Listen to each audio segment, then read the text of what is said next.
So bunkers, right? Billionaires going in bunkers. They're building them in Kansas, in South Dakota, in Texas, even down in New Zealand, marketed as politically stable, and in Switzerland, in the mountains. There's a long tradition of building defense caves for elite clients. That's where all the bankers are. They've tried to privatize their survival. It is a historical echo of a feudal castle. It reflects the collapse of social trust. The elites know that their time is ticking and the system is failing. They could act and save the world and be a hero. Instead, they're building bunkers. Some of these bunkers even have multi-level flats, shooting ranges, and hydroponics, and a cinema. The biggest one is in the Czech Republic, marketing themselves Opidum as the largest billionaire bunker in the world. It even has an art gallery. But what they are not considering, it seems, is that power for a billionaire is actually not your money. It's the network around them, the staff, the data, the public institutions, the governments, the army. Going into a bunker cuts you off from all of that. It's a retreat, not a throne. Once sealed into their bunker, the billionaire ceases to be a player in global politics or finance. They are reduced to the same conditions as a miner or a submarine crew, except they have a cinema. Actually, submarines have the nice perks. They are reliant in their bunker on the stockpiles they brought in, and they will be unable to influence the world outside.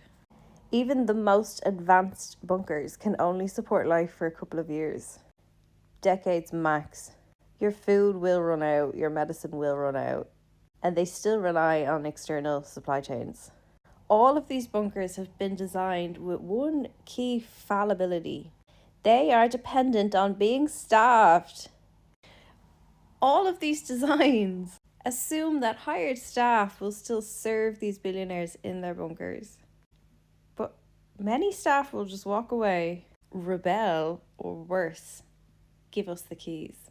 Who's going into the bunker with you? You've no power anymore. Why would I do that? Outside is socialism. Who's going to work for you in that bunker? Their leverage vanishes. They have no more access to the police or the courts or the army. A bunker lord is just another mouth to feed. And the world moves on. You've buried yourself alive. You can stay down there. If you try to emerge, you get shot in the face.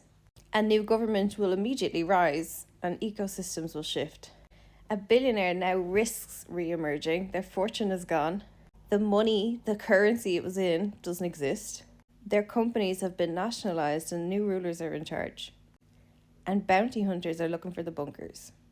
The bunker is being marketed to the billionaires, but it's nothing more than their own tombs, disguised as palaces. They're entombing themselves like an old Egyptian pharaoh, surrounded by their favourite trinkets, but as soon as you go in, you abandon your power. In critical theory, this would be classed as the ultimate privatization of risk. Instead of building collective resilience for what's ahead, they're building solitary man caves. But those caves are not the centre of command. It's less of an actual solution to protect them and more of a psychological coping mechanism that's being exploited by the people who build bunkers. It's a hedge against their real fear, but it's a move that will sever them from the very structures that made them powerful. In 1780s France, many nobles withdrew into their rural castles, convinced the big walled estates would protect their titles. But when the revolution came, their distance made them irrelevant. Their political influence collapsed, and many returned only to face either confiscation or the guillotine. The strategy of retreating has always left power vacuums that just create new blocks. You're so easily replaced no matter how many billions and billions of dollars you have. If you try to retreat into a bunker, you are immediately cut off from all structures of power. Same in Russia when the Bolsheviks came. The aristocrats fled to their country manors, and they were starved out and executed. And they were totally rendered irrelevant to Russian society. Some of them went to Paris and Berlin and started calling themselves the real Russia. They never went back to Russia.